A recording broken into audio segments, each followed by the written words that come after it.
Notice the look of terror on Jake Lang's face. And as he's escorted to safety, he looks like a submissive dog. And in his moment of terror, probably more terror than he's ever felt, he was embraced and saved and protected by two young black men. Shit makes me a little emotional. Because that's some beautiful shit. That is some shit that is so powerful that it can change people's hearts. And remember, Jake Lang posts tweets like this: white America will not go silently. God forbid a white man have a dream. White men stand up. Brown mongrels are invading white America. And he's just a pissed off white man tired of the brownification. So the fucking irony that in his moment of terror, he is protected by young black men. I cannot tell you how proud that shit makes me. Hello everyone, I'm Noble and welcome back to the channel. So today, Jack Lang learned a very important lesson. The internet is not real life. He confused both online hate and echo chambers with actual public support, and reality corrected him fast. This moment is a reminder that social media ventilation does not equal minority opinion. Let's be very clear about this. Black people need to stay completely out of defending white supremacy.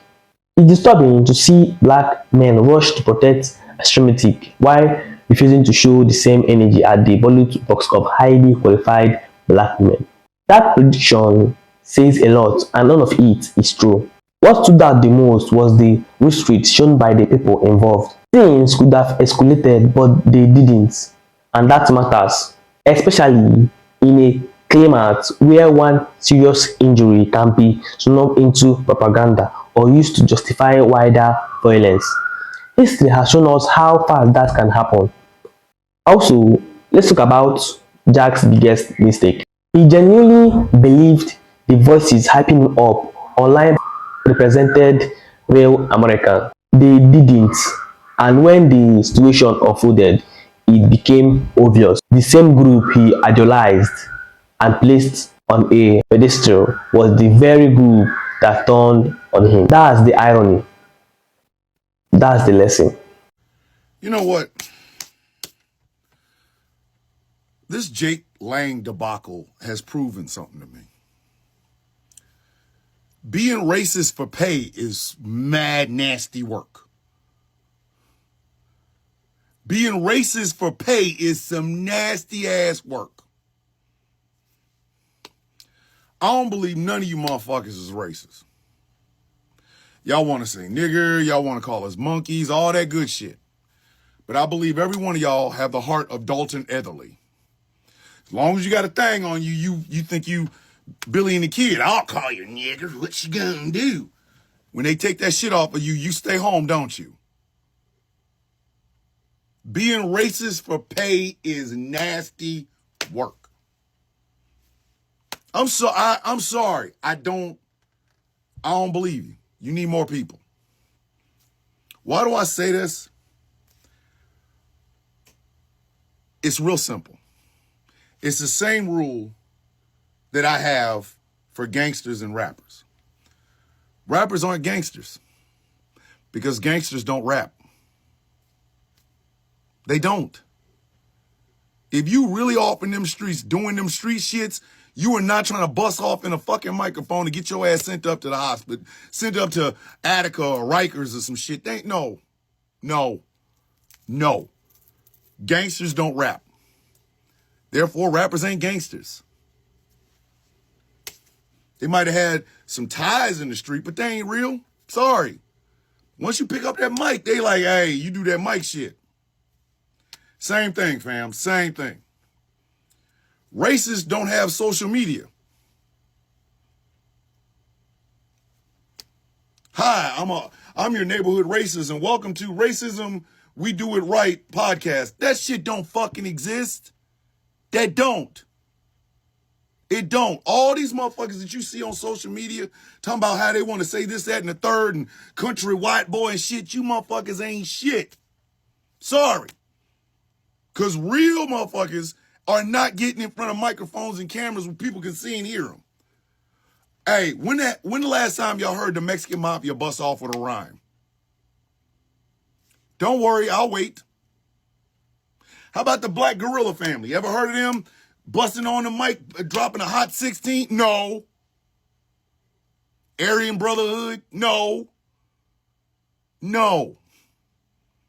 That's why when that goofy tribe of black and red wearing motherfuckers decided they were going to take their ass to Columbus, Ohio, and they got on the wrong bridge near the wrong neighborhood, they got cans of cream corn sent to their ass, overnight delivery and same day shipping. And what was they doing? Hauling ass back to the motherfucking, back to the U-Haul. Same thing with the Patriot Front. They can talk all that soil this and blood that and our ancestors. These motherfuckers cannot fight. That's why they got to have a pack of 300 of them motherfuckers. Because 5 of them alone will get the fucking shit beat out of them. You ever notice the Proud Boys never walked through Compton? The Proud Boys never walked through the Bronx. Spanish Harlem? Fuck no. I think y'all are being racist for pay. Nick Fuentes has been doing racist for pay for so fucking long. People really honestly think he believes this shit. Nick Fuentes is 5'4". The condom I would wrap over my dick is longer than goddamn Nick Fuentes. The fuck makes you think that boy ain't got the heart to be a racist? In his house, you're a token. Outside his house, shh, woo, woo, you can hear tumbleweeds when that motherfucker walk past. Nick Fuentes is 5'4". I am 6 foot all day and twice on Sunday. What the fuck makes you think Nick Fuentes wants to say that N-word shit to me? I will toss his little ass through a fucking wall. Nick, what the fuck did you say to me? Huh? Thomas, I can't feel my legs. You ain't gonna need them. Bombs away. But the money's in it, the cheddar, the cheese. I think a lot of these motherfuckers here on TikTok talking that racism shit, everybody cool until somebody show up that ain't cool. Razook Couture does the shit that he does because he knows for a fact nobody's gonna knock on his door and hand his ass the Lolita special and blow his goddamn brains out. But if he did, he stays in North Bergen, New Jersey, and that's exactly where the fuck he stays at. He ain't going down to Camden, Brick City, Jersey City. No, they will fuck him up. That's why I don't believe you motherfuckers, y'all are doing racism for pay, which is nasty work. Go get a job. Go get a fucking job. If you gonna do racism for pay, bitch, go get a job. The fuck is wrong with you? Turn your hobby into some shit that makes some money other than this shit. Jake Lang's a perfect example. When there's 20 motherfuckers around you, Jake Lang, the baddest motherfucker in the world. When there's 6, and the people coming to oppose you, number 1,600, you all up in the crawl space of windows. Daddy.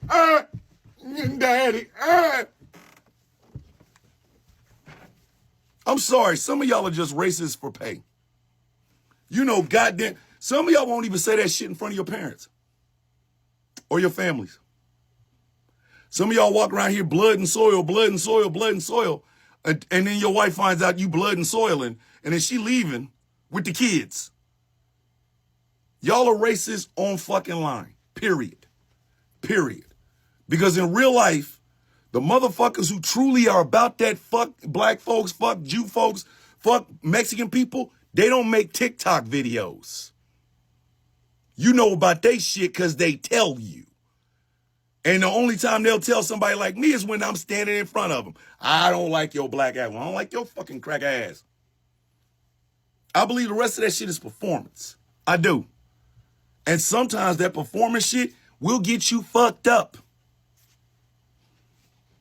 Charlie Kirk might have really honestly believed that shit. He really might have. But what he didn't know is that people on his own side think he wasn't going far enough. And his online persona met real life bullet. So no, I think 99.9% of you motherfuckers that do this racism on TikTok or Instagram or Snapchat shit, I believe you're fake as fuck. All of y'all are Dalton Etherly. If you ain't got that thing on you, your mouth is closed as fuck, especially if you go around to people who you love fucking with while they're online.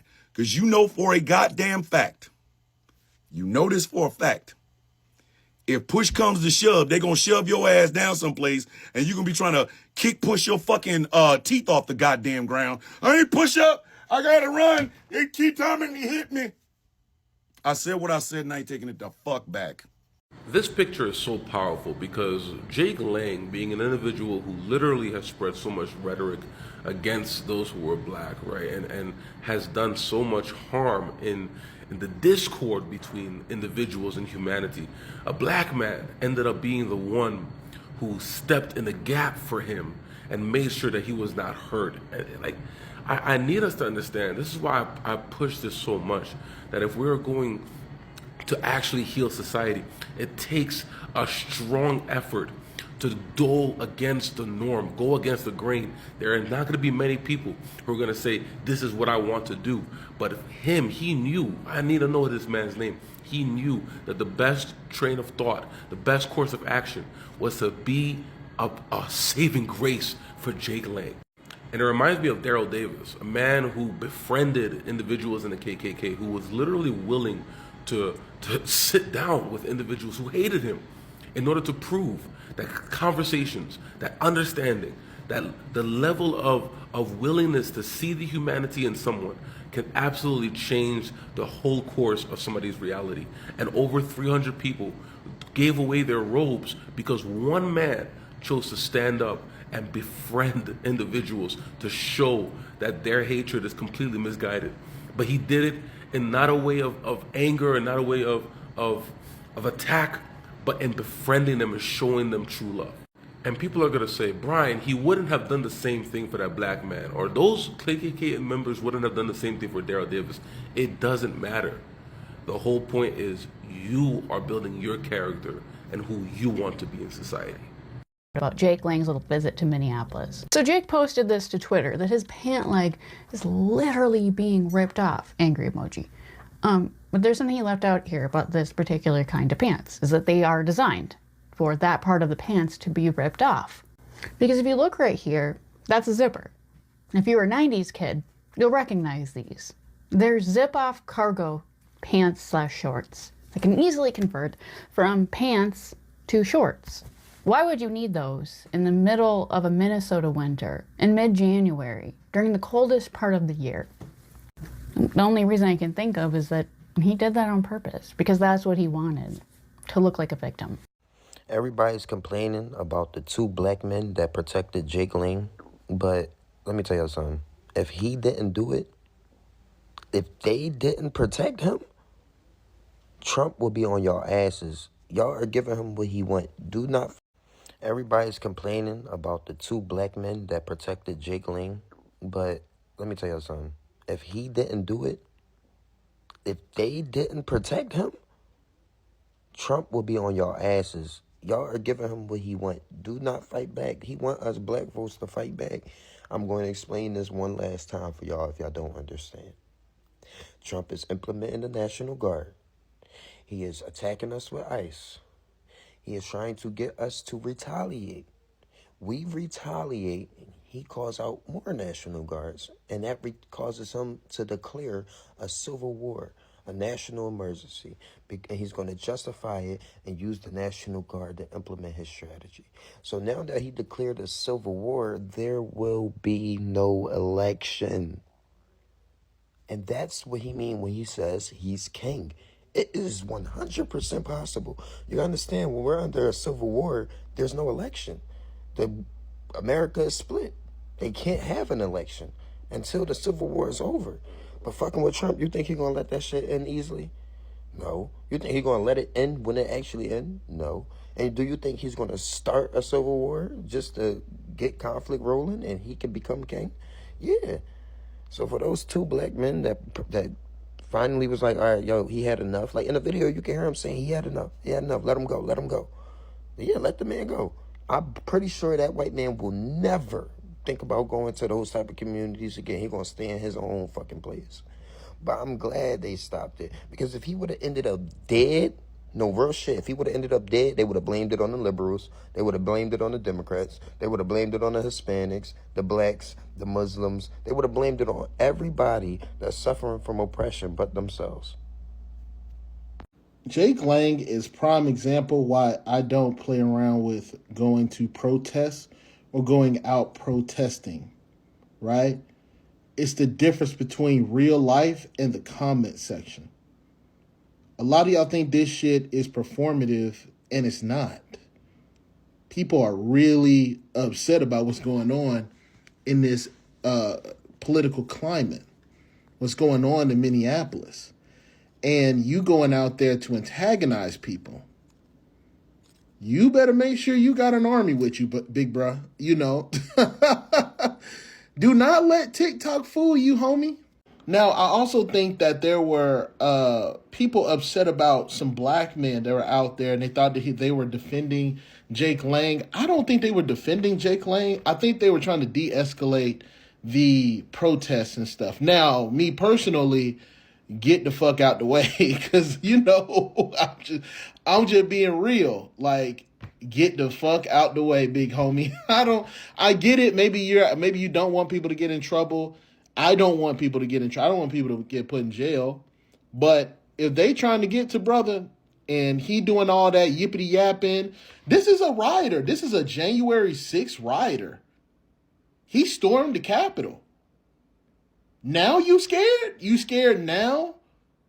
Because these people can touch you now. You felt untouchable when you went and rioted that Capitol. Okay. Hey, man. This isn't 1865. We are not going backwards. The country is changing, whether people like it or not. And moments like this explode how fragile, hateful, and ideologic really are when they are removed from comment section and placed in a real world. Let this be a reminder. Both don't protect you. Hate doesn't translate to power, and reality always collects its debt. If you enjoyed this breakdown, like this video, comment and subscribe. See you in my next video.